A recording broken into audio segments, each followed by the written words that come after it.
What's happening? In this video, we're going to go over the treatment for Achilles tendinopathy. I'm going to start off with some general information on Achilles tendinopathy, but if you want to fast forward to any part, I'll leave timestamps down below if you want to just go straight to the exercises. All that I ask is you give this video a big thumbs up if you find it helpful. Let's get into it.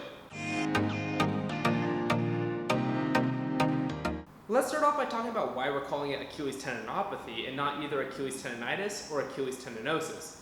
And this has to do with the pathology of tendon pain. Initially, we thought that tendon pain was caused by inflammation, hence why we would call it tendinitis. And then a little bit more research came along, and what we saw is there was actually degeneration of the tendon, and so we actually switched from tendinitis to tendinosis to highlight that there was degeneration of the tendon. But we switched to using the term tendinopathy, which is more of an umbrella term to describe all tendon pain. There are some elements of inflammation and degeneration that can play a role in tendon pain, but the main driver for tendinopathies is actually overload, meaning that the loads that we placed on the Achilles tendon for this video have exceeded what it can tolerate, leading to some of the pain. There are two subcategories of Achilles tendinopathy. We have an insertional Achilles tendinopathy and a mid-portion Achilles tendinopathy. The insertional tendinopathy is exactly what the name implies. It's where the Achilles tendon actually inserts onto the calcaneus, and that's where we'll see most of the tenderness. Where the mid portion is also exactly what the name implies. It's actually in the mid portion of the Achilles tendon, so it's a little bit higher up, kind of where we see those little indents on the back of the heel. That's more of a mid portion tendinopathy. And while these subcategories might seem a little bit arbitrary, that we have an insertional Achilles tendinopathy and then a mid portion Achilles tendinopathy, it actually matters in the rehab program. And that's because for an insertional tendinopathy, if we have tensile loading plus compressive loading, it can actually lead to some irritation of the Achilles tendon. And that's just because this is right at the insertion. And so if we bring the ankle into more dorsiflexion, it's going to compress the tendon against the bone, leading to some more irritation. So we might want to temporarily avoid stretching the calf muscles in these cases, as well as limiting some of the range of motion when we do heel raises, just to minimize those tensile and compressive loading. Whereas with mid-portion Achilles tendinopathy, we can load through the full range of motion because we don't have to be so concerned about the compressive loads.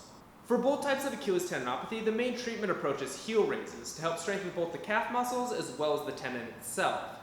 A common approach has been through eccentric muscle contractions, which is where the muscle actually lengthens while it's contracting. So for the heel raises, it's actually a heel lower.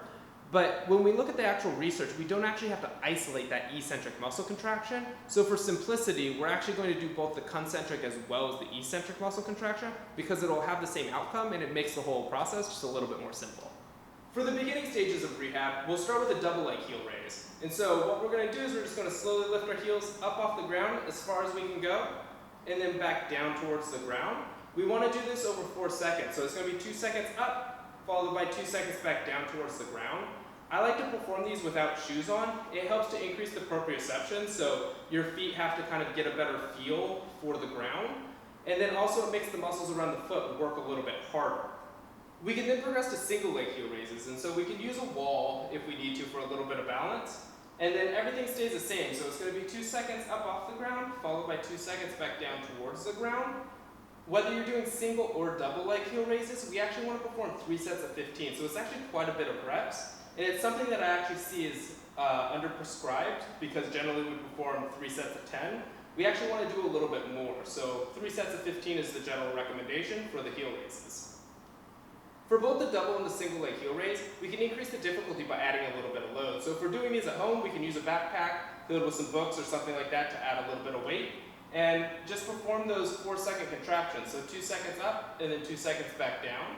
And if we're at the gym, we can perform these with some weights, so either a kettlebell or a dumbbell, and repeat the same thing. The calf muscle is made out of 2 different muscles. We have the gastrocnemius and the soleus muscle. When we look at the Achilles tendinopathy, it's actually been found that the soleus muscle plays a large role. And because the soleus muscle doesn't actually cross the knee joint, it only crosses the ankle joint, it's been suggested that we actually perform some heel raises with the knee bent to decrease the activation of the gastroc and increase the activation of the soleus. And there does seem to be a little bit of debate on whether we need to perform isolated soleus strengthening by performing the heel raises with a bent knee. And that's because when we look at some of the research on the muscle activation between the gastrocnemius and the soleus muscle, there doesn't seem to be much of a difference between the straight knee variation and the bent knee variations. But with that being said, I generally do find that the bent knee variations to be a little bit more challenging, and there doesn't seem to be a lot of downside to incorporating them in. So to me, I don't see a reason why we wouldn't include them in the rehab program unless we're just looking from a pure time perspective. So here's a couple of pointers when we're doing the bent knee variation. So we want to bend our knees to greater than 45 degrees, and then we're going to lock them in this position so that we're not going to move them when we actually do the heel raise. And so we want to push our heels straight up towards the ceiling, so we're just going straight up and down.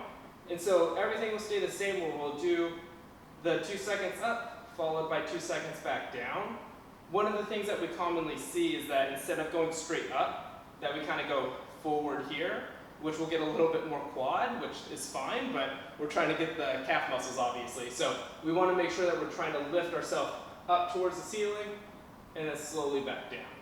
And then another variation that we could do is a play off of an elevated split squat. And so we'll just lift our knee up off the ground here, and we'll just lift our heel up off the ground, and then slowly back down, again trying to perform the full heel raise over 2 seconds.